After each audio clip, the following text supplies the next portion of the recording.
Bwana Yesu asifiwe. Amina. Haleluya. Amen. Tunaelekea wiki ya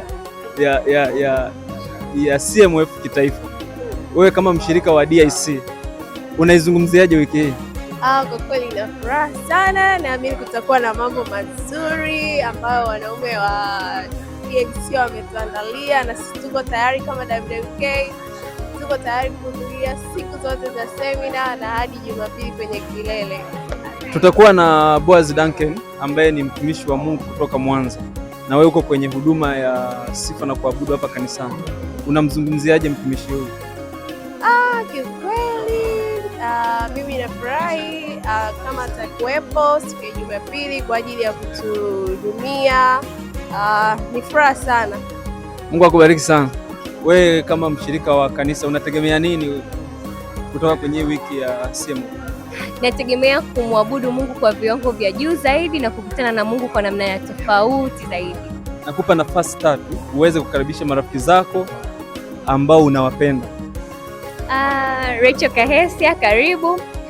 Sara Ibrahim, karibu. Emmanuel, karibu. Amina. Mungu akubariki sana. Mungu akubariki sana. Tunawakaribisha sana kila mmoja kwa nafasi yake akaribie popote alipo.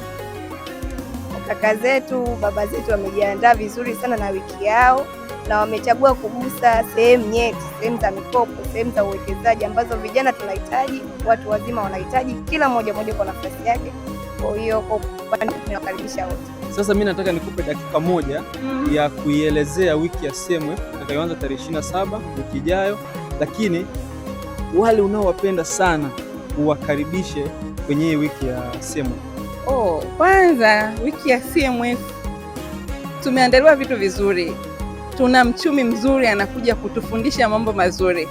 Tumesikia kuna wale wenye matatizo ya mikopo, solution inakuja. Kwa mimi ningependa ni washauri tu vijana, wa baba, wa mama, tuje tujifunze. Tuna mambo ya investment, lakini zaidi ya yote tuna siku ya kilele, tuna mtumishi wa Mungu Boaz Duncan. Unaanzaje kukosa? Kwa mfano, nipende kuwakaribisha wote. Mungu awabariki.